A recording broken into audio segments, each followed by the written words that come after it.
नमस्कार दोस्तों। एक बार फिर से आप सभी का ट्यूटोरियल चैनल में स्वागत है।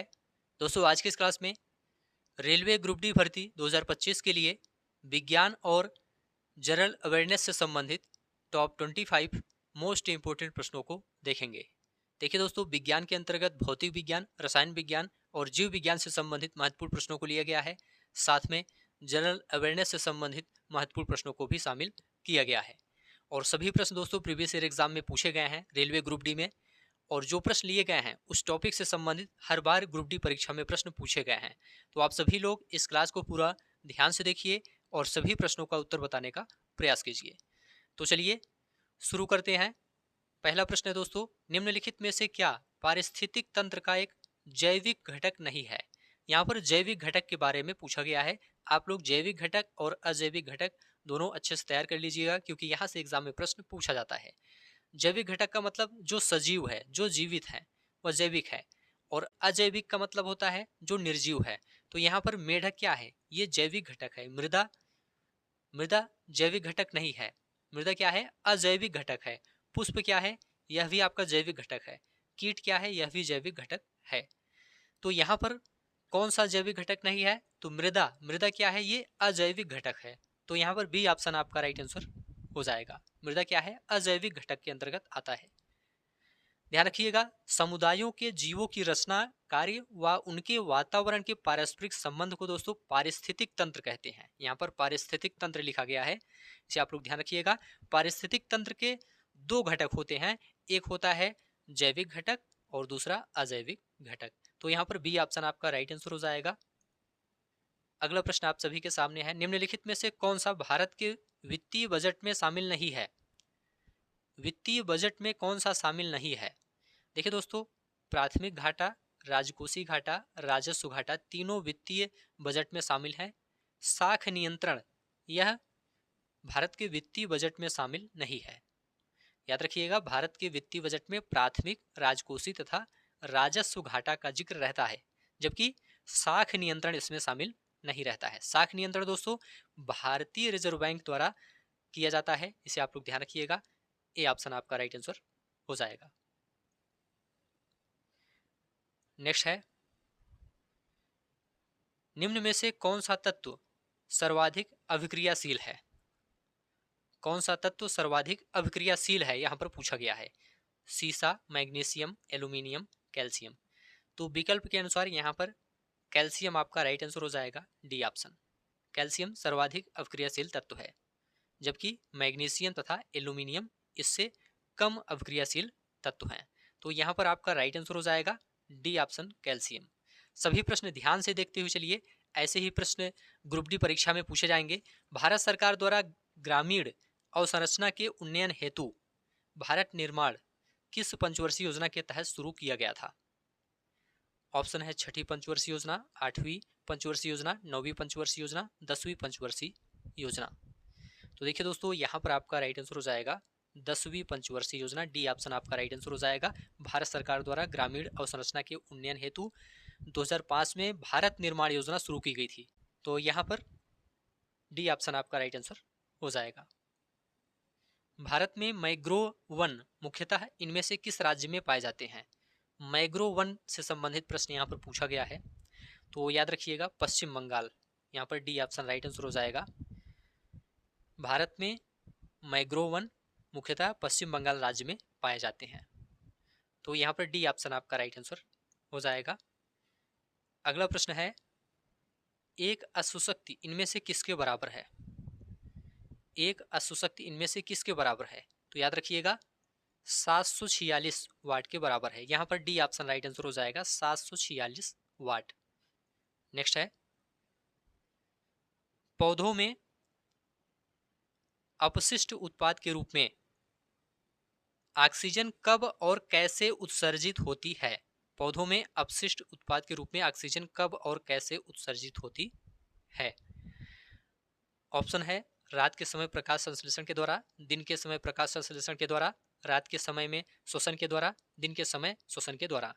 तो यहाँ पर आपका राइट आंसर हो जाएगा दोस्तों, दिन के समय प्रकाश संश्लेषण के द्वारा। यहाँ पर बी ऑप्शन आपका राइट आंसर हो जाएगा। पौधे दिन के समय प्रकाश संश्लेषण के द्वारा अपशिष्ट उत्पाद के रूप में ऑक्सीजन का उत्सर्जन करते हैं। किस समाज सुधारक ने 1828 में ब्रह्म समाज की स्थापना की और शिक्षा की वकालत करने तथा सती, बाल विवाह और सामाजिक विभाजन जैसी प्रथाओं का विरोध करने में अपनी अग्रणी भूमिका के लिए प्रसिद्ध हुए? तो देखिए दोस्तों, यहाँ पर आपका राइट आंसर हो जाएगा राजा राम मोहन राय। यहाँ पर ए ऑप्शन आपका राइट आंसर हो जाएगा। राजा राम मोहन राय ने 1828 में ब्रह्म समाज की स्थापना की थी। यहाँ पर ए ऑप्शन आपका राइट आंसर हो जाएगा। नेक्स्ट है, सभी प्रश्न ध्यान से देखते हुए चलिए, सभी प्रश्न काफी ज्यादा इंपॉर्टेंट हैं। एक वस्तु को अवतल लेंस के मुख्य फोकस पर रखा गया है, इनमें से कौन सा विकल्प निर्मित प्रतिबिंब के अभिलक्षणों को निरूपित करता है? वास्तविक और छोटा, आभासी और बड़ा, वास्तविक और बड़ा, आभासी और अत्यधिक छोटा। तो देखिए दोस्तों, राइट आंसर हो जाएगा आभासी और अत्यधिक छोटा। यहाँ पर डी ऑप्शन राइट आंसर हो जाएगा। एक वस्तु को एक अवतल लेंस के मुख्य फोकस पर रखा गया है, इसके द्वारा निर्मित प्रतिबिंब आभासी और अत्यधिक छोटा होगा। डी ऑप्शन आपका राइट आंसर हो जाएगा। 1950 के मूल संविधान में एक सर्वोच्च न्यायालय की परिकल्पना की गई थी, जिसमें एक मुख्य न्यायाधीश और अवर न्यायाधीश हो सकते हैं, जहां इस संख्या को बढ़ाने की जिम्मेदारी संसद पर छोड़ दी गई थी। तो यहाँ पर खाली स्थान पर क्या होगा, आपको यह बताना है। तो राइट आंसर हो जाएगा 7। यहाँ पर बी ऑप्शन आपका राइट आंसर हो जाएगा। 1950 के मूल संविधान में सर्वोच्च न्यायालय में एक मुख्य न्यायाधीश तथा 7 अन्य न्यायाधीश थे, और वर्तमान में सर्वोच्च न्यायालय में एक मुख्य न्यायाधीश तथा 33 अन्य न्यायाधीश हैं। ध्यान रखिएगा दोस्तों, सर्वोच्च न्यायालय का गठन भारतीय संविधान के अनुच्छेद 124, यहाँ पर अनुच्छेद 124 आप लोग याद रखिएगा, सर्वोच्च न्यायालय का गठन संबंधी प्रावधान भारतीय संविधान के अनुच्छेद 124 में दिया गया है। मोस्ट इंपोर्टेंट है, आप लोग याद रखिएगा। यहाँ पर बी ऑप्शन आपका राइट आंसर हो जाएगा। विद्यालयों में यौन शिक्षा देने के महत्व को उजागर करने वाले कुछ कार्यों का उल्लेख नीचे किया गया है, गलत विकल्प का चयन कीजिए। यहाँ पर गलत विकल्प का चयन करना है। अपने शरीर में होने वाले बदलाव के बारे में जानकर किशोर किशोरियां एक दूसरे का मजाक उड़ाने लगते हैं। क्या यह सही है? तो यह बिल्कुल सही नहीं है, यह गलत है। विभिन्न मिथकों और भ्रांतियों को दूर करना, यौनारंभ के दौरान होने वाले परिवर्तनों के बारे में ज्ञान, किशोरों किशोरियों को यौन शोषण से बचाने में सहायक। तो यहाँ पर दोस्तों ए ऑप्शन आपका राइट आंसर हो जाएगा। विद्यालय में यौन शिक्षा देने के महत्व को उजागर करने वाले कुछ कार्यों का उल्लेख यहाँ पर जो किया गया है, इसमें गलत विकल्प आपका ए ऑप्शन हो जाएगा। अपने शरीर में होने वाले बदलाव के बारे में जानकर किशोर किशोरियां एक दूसरे का मजाक उड़ाने लगते हैं, यह सही नहीं है, यह असत्य है। ए ऑप्शन आपका राइट आंसर हो जाएगा। निम्न में से कौन सा हेक्सेन का संभावित समावयव नहीं है? निम्न में से कौन सा हेक्सेन का संभावित समावयव नहीं है? तो यहाँ पर राइट आंसर हो जाएगा 2 एथिल पेंटेन। यहाँ पर बी ऑप्शन राइट आंसर हो जाएगा। 2 एथिल पेंटेन हेक्सेन का संभावित समावयव नहीं है। हेक्सेन दोस्तों एक कार्बनिक यौगिक है जो 6 कार्बन परमाणुओं का एक सीधी श्रृंखला वाला एल्केन है। इसका आणविक सूत्र C6H14 है। ठीक है, तो यहाँ पर बी ऑप्शन आपका राइट आंसर हो जाएगा। सहसंयोजी यौगिक सामान्यतः निम्न में से कौन सा गुणधर्म प्रदर्शित नहीं करते हैं? ये विद्युत और उष्मा के कुछ अलग होते हैं, ये इलेक्ट्रॉनों की साझेदारी से बनते हैं, ये सामान्यतः आयन नहीं बनाते हैं, ये कार्बनिक विलायक में विलय नहीं होते हैं। देखिए दोस्तों, यहाँ पर आपका राइट आंसर हो जाएगा, ये कार्बनिक विलायक में विलय नहीं होते हैं। सहसंयोजी यौगिक सामान्यतः कार्बनिक विलायक में विलय नहीं होते हैं। यहाँ पर डी ऑप्शन आपका राइट आंसर हो जाएगा। नेक्स्ट है, भारत के संविधान का कौन सा संशोधन ग्राम सभा को राज्य विधानमंडलों द्वारा सौंपे गए कार्यों और शक्तियों को करने के लिए पंचायत राज प्रणाली की नींव के रूप में परिकल्पित करता है? तो देखिए दोस्तों, यहाँ पर आपका राइट आंसर हो जाएगा 73वां संशोधन। यहाँ पर डी ऑप्शन आपका राइट आंसर हो जाएगा। 73वां संविधान संशोधन 1992 पंचायती राज से संबंधित है, इसे आप लोग ध्यान रखिएगा। इसके द्वारा ग्राम सभा को राज्य विधानमंडल द्वारा कार्य व शक्तियां प्रदान की गई हैं। नेक्स्ट है, डाबेराइनर के त्रिक की उपलब्धि क्या थी?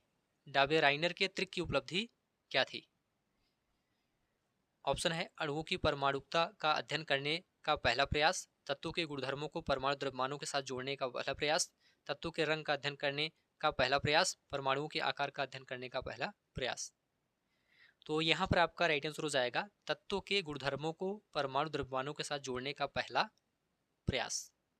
डावेराइनर ने त्रिक नियम के तहत तत्वों के गुणधर्मों को परमाणु द्रव्यमानों के साथ जोड़ने का पहला प्रयास किया था। निम्नलिखित में से कौन सा स्थान भारत में भूतापीय ऊर्जा का दोहन स्थल है? ऑप्शन है मणिकर्ण, तारापुर, बोकारो, कोलकाता। देखिए दोस्तों, यहाँ पर आपका राइट आंसर हो जाएगा मणिकर्ण। यहाँ पर ए ऑप्शन आपका राइट आंसर हो जाएगा।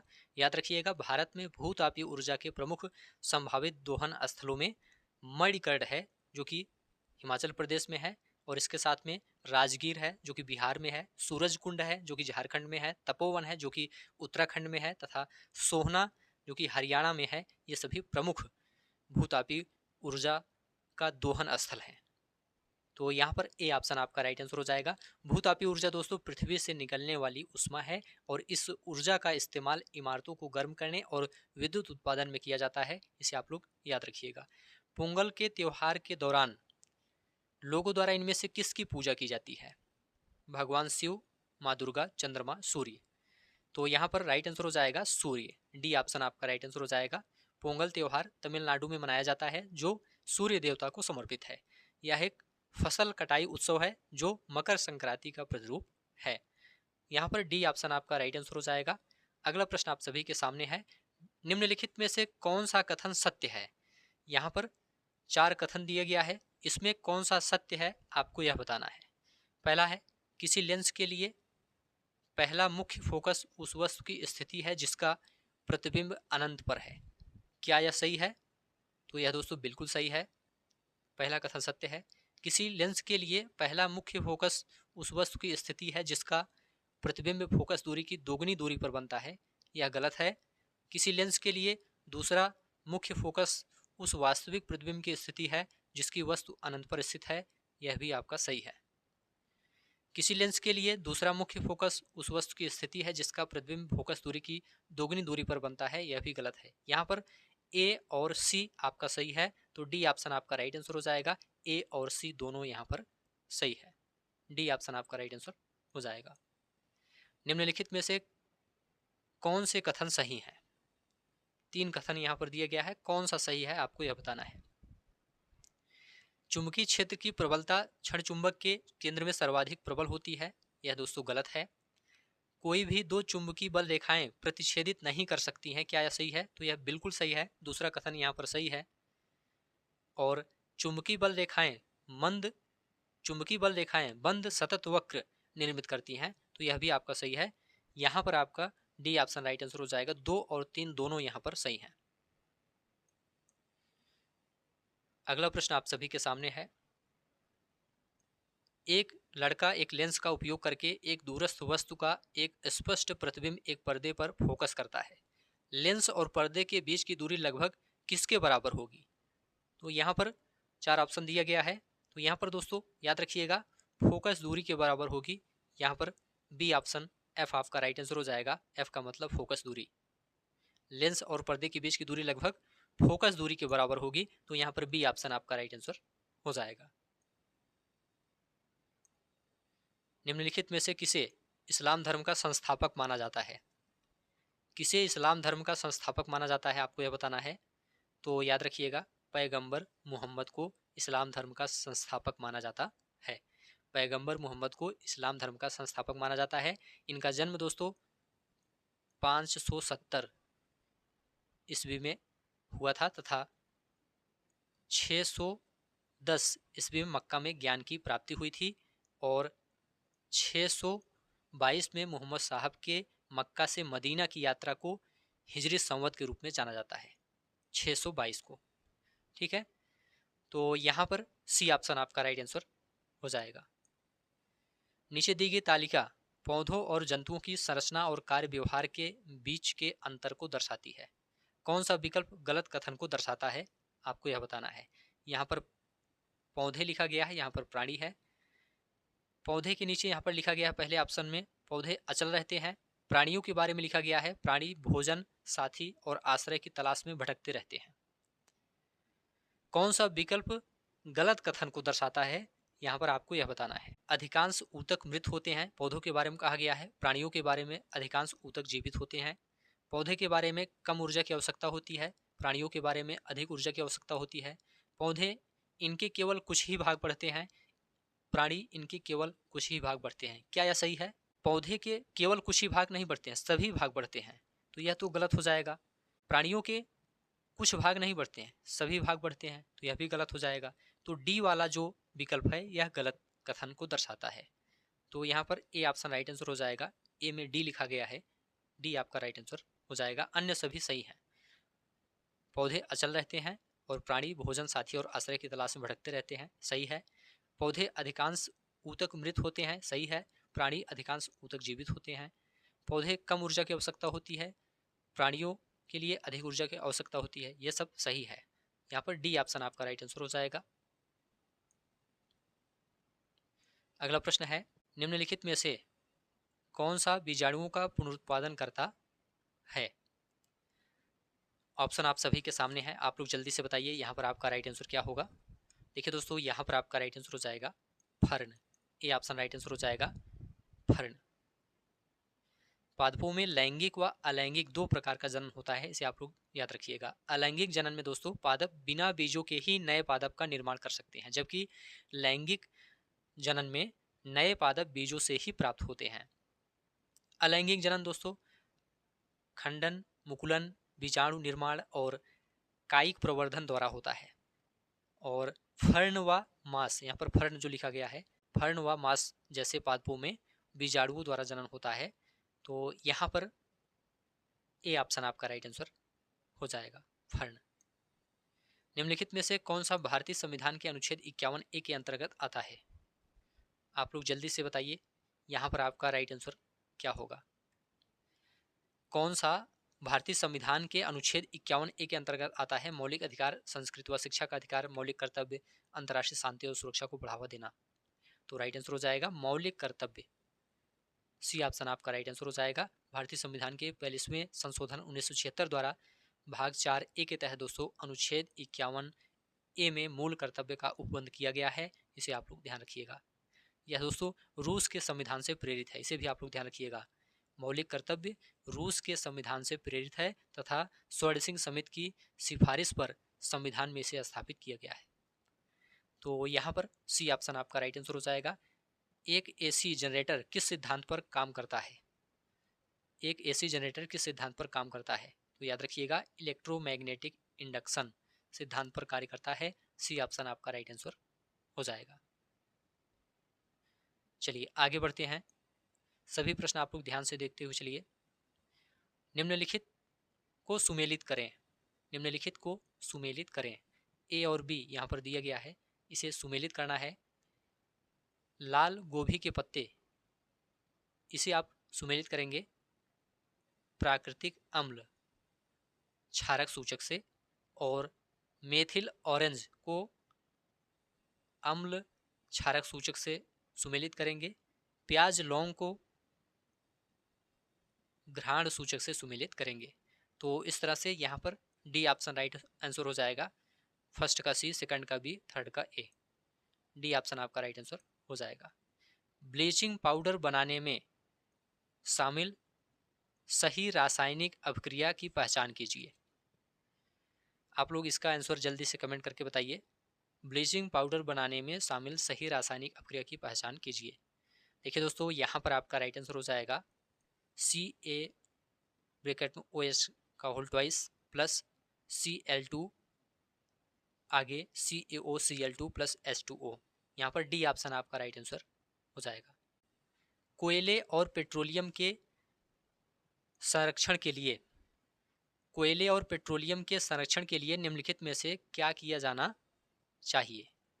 ऑप्शन है एयर कंडीशनिंग या हीटिंग सिस्टम का अत्यधिक उपयोग नहीं करना चाहिए, सौर कुकर का उपयोग बिल्कुल भी नहीं करना चाहिए, मानक तापदीप्त बल्बों के स्थान पर CFL बल्बों का उपयोग नहीं करना चाहिए, सार्वजनिक परिवहन या कारपूल का उपयोग नहीं करना चाहिए।